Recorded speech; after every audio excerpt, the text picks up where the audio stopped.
আমার ছেলে C category দেওয়া হয়েছে, কিন্তু আমরা সি চাই না, আমরা এ বি চাই।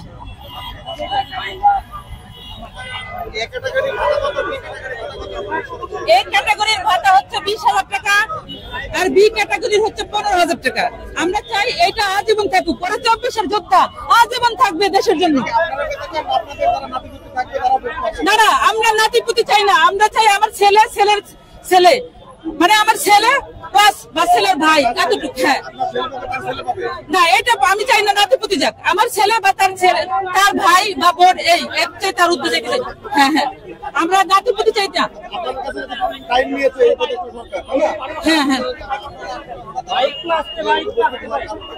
উপস্থিত হওয়ার কারণ হচ্ছে আমাদের সি ক্যাটাগরি দেওয়া হয়েছে। কেন? আমার ছেলে যখন দেশের জন্য নাম ছিল তখন তো category A B C D চায় নাই, তখন তো দেশের জন্য করা হয়েছে। এখন আপনারা কি করছেন আপনার নিজের থেকে, যে এ বি সি দেওয়া হয়েছে কেন? সমান, কারণ এইখানে নিরস্ত্র ভাবেই রক্ত দিয়েছে দেশের জন্য, কেউ কম দিয়েছে কেউ বেশি দিয়েছে, এই তো পার্থক্য এতটুকু। কিন্তু যার হাত পা চোখ গেছে তাদের বুদ্ধি রাখুক, আমাদের কোনো সমস্যা নাই। যাদের কর্ম, এখন আমার ছেলে যে একটা জব করতে, জবটা নাই, সে কিন্তু এখনো মানসিক প্রবলেম আছে। তাহলে আমার ছেলে একটা দোকানে জব করতো, আজকে সে তার দোকানটাও নাই। তুলারাম কলেজের স্টুডেন্ট, তার একটা জব হোক।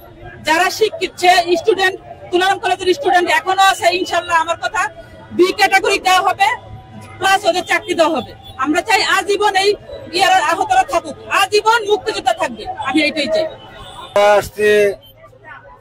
জুলাই আগস্টে আমরা আহত হয়েছি, এখন আমাদের দাবি ক্যাটাগরি নিয়ে দাবি আমাদের এ আর বি, এই দুটো ক্যাটাগরি নিয়ে আমরা দাবি নিয়ে আমরা নামছি। এ আর বি, জি আমি বিতে আমি থাকতে চাই। জি,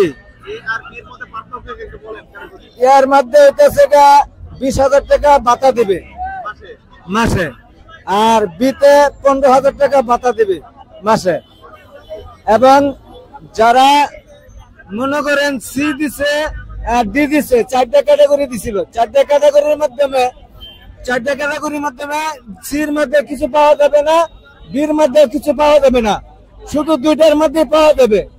এখন মনে করেন আমরা যেভাবে আমরা আহত হয়েছি, আমাদের তো, আমি এখন মুরব্বী মানুষ, আমি বয়স্ক হয়েছে গা, এখন আমার তো খাদ্য খাওয়া সম্ভব না। এখন আমাদের খাওয়া মনে করেন 6-7 জন আমার পোষ খাওয়া, এখন আমি কিভাবে চলবো? আমাদের চলার কোনো সিস্টেম নাই। আমাদের এই রাষ্ট্রীয় মর্যাদা, আমাদের ওই অন্তর্বর্তী সরকারের কাছে আমাদের এই দাবি যে আমাদের রাষ্ট্রীয় মর্যাদা আমার দিতে হবে, রাষ্ট্রীয় মর্যাদা দিতে হবে। রাষ্ট্রীয় মর্যাদা যদি না দেয় আমরা কেমনে চলবো? আমরা তো বাহিরের লোক না। আমরা রাষ্ট্রীয় মর্যাদা এটাই আমাদের কিভাবে জীবন যাপন আমরা কাটাবো, সেভাবে আমাদের মনে করেন যতদিন আমরা থাকবো ততদিন আমাদেরকে সুদৃষ্টিকে আমাদের উপরে তাকাতে হবে, ঠিক করে হবে। এগুলো কিন্তু কেউ বলেনি বা কেউ খোঁজ খবর রাখেনি। সব দিক দিয়ে আমরা বৈষম্য। আজকে একবার যেতে হয় মেডিকেলে, একবার যেতে হয় সিভিল সার্জন অফিসে, একবার যেতে হয় ডিসি অফিসে। আজকে অনেকে আছে যে আজ পর্যন্ত তাদের নামই এন্ট্রি হয়নি, এমআইএসই হয়নি। আজকে কালকে রাত্রে 12টার সময় আমাকে 3 জন ফোন দিছে যে ভাই এখন কি এমআইএস করা যাবে? আমি বললাম যে আপনাকে দেশের বাড়ি কোথায়? জামালপুর। আমি বললাম যে এখন গাজীপুরে করা যাবে না, আপনাকে দেশের বাড়ি থেকে করতে হবে। আমি এর ভিতরে অনেকের এমআইএস করে দিচ্ছি, তারা বোঝে না, তারা জানে না। তারা তো মনে করছে কি সংবাদ শোনে আর মনে করে কি আমাদের টাকা পাবো, পাবো, কিন্তু এই যে ভিতরের কথা কাগজপাতি করা লাগবে, এমআইএস করা লাগবে, এগুলো তারা জানে না। আজকে অনেকেই আছে, আজকে 22,000 আহতের তালিকা আছে, কিন্তু দেখেন কি 13,000 সামথিং, 14,000 এখনো পুরিনি এমআইএস হয়েছে। তাহলে আরগুলো কোথায়? আরগুলো আছে এখনো, আর তারা জানে না, তারা এরকম আপডেট না, বুঝছেন? তা আমাদের এই দাবি, আমাদেরকে এখনো বৈষম্যের শিকার হতে হচ্ছে। গত যে 16 বছর ধরে যে বৈষম্য আমাদের ছিল, সেই বৈষম্য আজও আমরা পাচ্ছি। যেহেতু আমরা উৎখাত করছি, কিন্তু সেই উৎখাত করে আমরা কোনো সমাধান পাইনি। প্রস্তাবিত দাবি যা 22,000 আহতদের দাবি, সেগুলো আপনাদের সামনে উপস্থাপন করছি। 1 নম্বর দাবি হচ্ছে ক্যাটাগরিকে পুনর্বিবেচনায় নিয়ে 3টি থেকে 2টিতে রূপান্তর করতে হবে।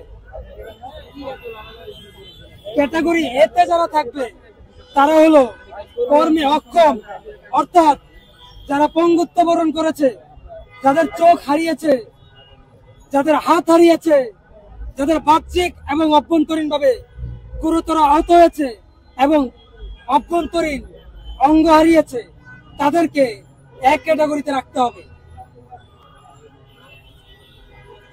এই ক্যাটাগরিতে মাসিক ভাতা 20,000 টাকা করতে হবে। এককালীন অনুদান পূর্বের যে সিদ্ধান্ত হয়েছিল তা পরিবর্তন করে গঠনমূলক আলোচনার ভিত্তিতে যারা কর্মে অক্ষম তাদেরকে এককালীন ভাতা বৃদ্ধি করতে হবে। আপনারা সবাই জানেন, যারা শহীদ হয়েছেন এবং যারা পঙ্গুত্ব বরণ করেছেন তাদের আক্ষরিক অর্থে অবস্থাটা বর্তমানে একই। সেই দিক থেকে শহীদদের সর্বোচ্চ অধিকার দেওয়া হোক, সর্বোচ্চ এককালীন ভাতা দেওয়া হোক। এর পরপরই যাতে ক্যাটাগরি এতে যারা আছে তাদেরকে ভাতা দেওয়া হয়। কর্মসংস্থান এই ক্যাটাগরিতে যারা আছে আপনারা সবাই জানেন তারা কর্মে অক্ষম, অর্থাৎ তারা কাজে কখনোই ফিরতে পারবে না। তাই তাদের পরিবারের দায়িত্বশীল ব্যক্তিকে সরকারি, আধা সরকারি বা প্রশিক্ষণ ভিত্তিক কর্মসংস্থানের ব্যবস্থা করতে হবে। ক্যাটাগরি বি যারা কর্মে সক্ষম, অর্থাৎ যারা যে আহত যোদ্ধারা সুস্থ হয়ে গেছেন এবং সামনে সুস্থ হবেন এবং স্থায়ীভাবে তারা কর্মক্ষম থাকবেন, স্বাভাবিক জীবনে ফিরতে পারবেন, তাদেরকে মাসিক ভাতা 15,000 টাকা দিতে হবে।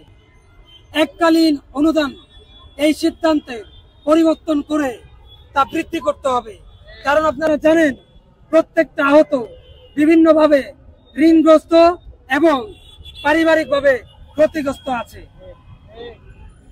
কর্মসংস্থান ক্যাটাগরি বিতে যারা আছে তারা যাতে প্রশিক্ষণ ভিত্তিক কর্মসংস্থানের ব্যবস্থা পায় বা সরকারি, আধা সরকারি যোগ্যতা ভিত্তিক কর্মসংস্থানের ব্যবস্থা হয়, সেই বিষয়টা নিশ্চিত করতে হবে। 2, বিশেষ সুরক্ষা আইন। আপনারা মিডিয়া ভাইরা সবাই জানেন কম বেশি অনেক আহত ভাই এবং শহীদ পরিবারের যারা আছেন তারা বিভিন্নভাবে হুমকি, হয়রানি এবং তাদেরকে হত্যা চেষ্টাও করা হয়েছে। সেটার বাস্তব প্রমাণ হচ্ছে আমি এবং আমার সহযোদ্ধাকে 3 বার হত্যা চেষ্টা করা হয়। 3 বার হত্যা চেষ্টা করা হয়। আমরা চাই সুরক্ষা আইন প্রণয়ন করা হোক।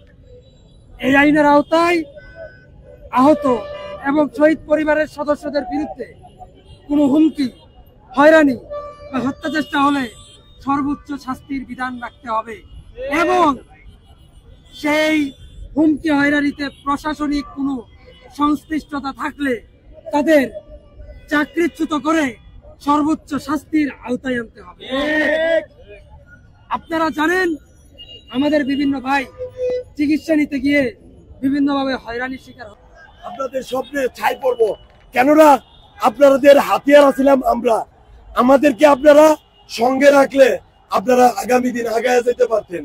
আপনারা আমাদের ক্যাটাগরিতে বিভক্ত করবেন, আপনারা আমাদের উন্নত চিকিৎসার ব্যাপারে সোলো কাজ করবেন, আপনারা আমাদের আহত ভাইদের, শহীদ পরিবারের খোঁজ খবর কচ্ছপ গতিতে নিবেন, আর আমরা আপনাদের বিপদে দ্রুত গতিতে আগায় আসবো, এটাই আপনারা আশা রাখেন।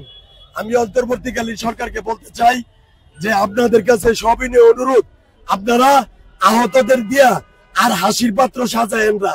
আপনারা দয়া করে আহত যারা অল্প সংখ্যক, আরে মিয়া বাংলাদেশের 20 কোটি জনগণ যদি একবার করে স্যাপ পালা 22,000 আহত নিহত পরিবারের সদস্যরা, সেই স্যাপের মধ্যে সাঁতার কাটা লাগবো। অথচ আমরা দেখতে পাচ্ছি যে আমাদের আহত নিহত পরিবারের সদস্যদের নিয়ে কচ্ছপ গতিতে কাজ করা হয়। আপনাদের কি এমন সীমাবদ্ধতা, যে সীমাবদ্ধতার কারণে আপনারা আহতদের নিয়ে কাজ করতে পারছেন না? আপনারা আমাদেরকে জানান, আমরা আপনাদের পাশে থাকে সেই সীমাবদ্ধতা দূর করব। আপনাদের কি এমন সীমাবদ্ধতা, যারা আমাদের ভাইদেরকে প্রকাশ্যে গুলি করে হত্যা করছে, তাদেরকে এখনো আইনের আওতায় আনতে পারেন নাই। আপনারা সেই সীমাবদ্ধতা আমাদের সাথে শেয়ার করেন। আমরা আপনাদের পাশে থাকা আমাদের ভাইদের হত্যাকারীদের আমরা আইনের আওতায় আনবো। আপনাদের কি এমন সীমাবদ্ধতা আপনারা আওয়ামী লীগকে নিষিদ্ধ করতে পারেন না? আপনাদের সীমাবদ্ধতা থাকলে আপনারা আমাদেরকে জানান, আমরা আপনাদের পাশে থাকা এই গণহত্যাকারী খুনি হাসিনার দল আওয়ামী লীগকে নিষিদ্ধ করব। Thank you. আমার নাম কামরুল হাসান, আমি সাভার থানা বিরুলিয়া ইউনিয়ন ৮ নং ওয়ার্ডের একজন মানবিক সেবক হিসেবে ওই এলাকায় সেবা দেই দীর্ঘ 10 বছর যাবৎ। আমি পেশায় একজন মেডিকেল অ্যাসিস্ট্যান্ট, ডাক্তার এমআর খান শিশু হাসপাতালের ওটিতে অ্যাসেস করি। পাশাপাশি আমার বাড়ির সামনে আমি মা ও শিশু স্বাস্থ্য পুষ্টি সেবা দিয়ে থাকি রাষ্ট্রীয় অনুমোদন অনুযায়ী। আমি জুলাইয়ের আগস্টের 4 তারিখ দিনগত রাত্রে নিউ মার্কেট পুলিশ লীগ এবং আওয়ামী লীগ দ্বারা অতর্কিত ভাবে হামলার শিকার হই এবং আহত হই। হসপিটালে চিকিৎসা নিয়েছে আড়াই মাস।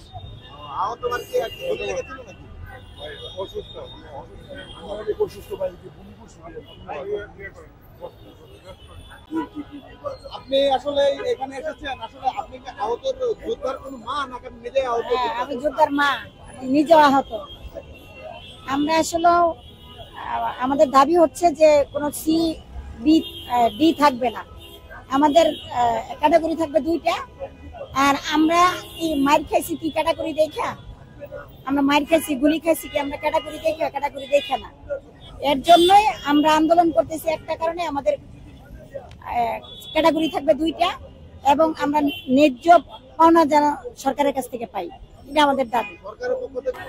দর্শক, আপনারা দেখতে পাচ্ছেন এখানে যারা এই 24-এর গণঅভ্যুত্থানে যারা আন্দোলনকারী ছিল, যারা আহত হয়েছিল আন্দোলন করে, তারা এখানে শাহবাগে অবস্থান করছে। তারা এসেছে আজ দাবি নিয়ে। তারা এ ক্যাটাগরি এবং বি ক্যাটাগরি দাবির মধ্যে 2টো দাবি নিয়ে তারা এসেছে। এখানে কিছু সংখ্যা যারা আন্দোলনকারী রয়েছে তারা বলছে আমরা এ ক্যাটাগরির মধ্যে থাকতে চাই, আবার কিছু সংখ্যা বলছে আমরা বি ক্যাটাগরির মধ্যে থাকতে চাই।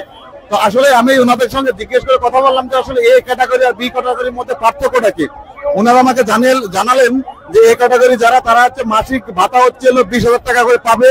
এই যারা শহীদ আপনার এই যুদ্ধে যারা আপনার গণঅভ্যুত্থানে যারা আন্দোলন করেছিল, যারা যোদ্ধা ছিল, তারা 20,000 টাকা করে ভাতা পাবে এ ক্যাটাগরি যারা। আর যারা বি ক্যাটাগরি তারা নাকি 15,000 টাকা করে ভাতা পাবে। সেই দাবি নিয়ে তারা এখানে এসেছে। তারা বি ক্যাটাগরিতে তারা থাকতে চায়, 15,000 টাকার ভাতা মাসিক তারা পেতে চায়। আমরা অসংখ্য এখানে আন্দোলনকারীরা ছিল গণঅভ্যুত্থানে যারা, তারা উপস্থিত হচ্ছে। পাশাপাশি আইন শৃঙ্খলা বাহিনীর উপস্থিত আমরা দেখতে পাচ্ছি, নিরাপত্তার জন্য তারা এখানে অবস্থান করছে। তো এই ছিল শাহবাগের সর্বশেষ অবস্থা।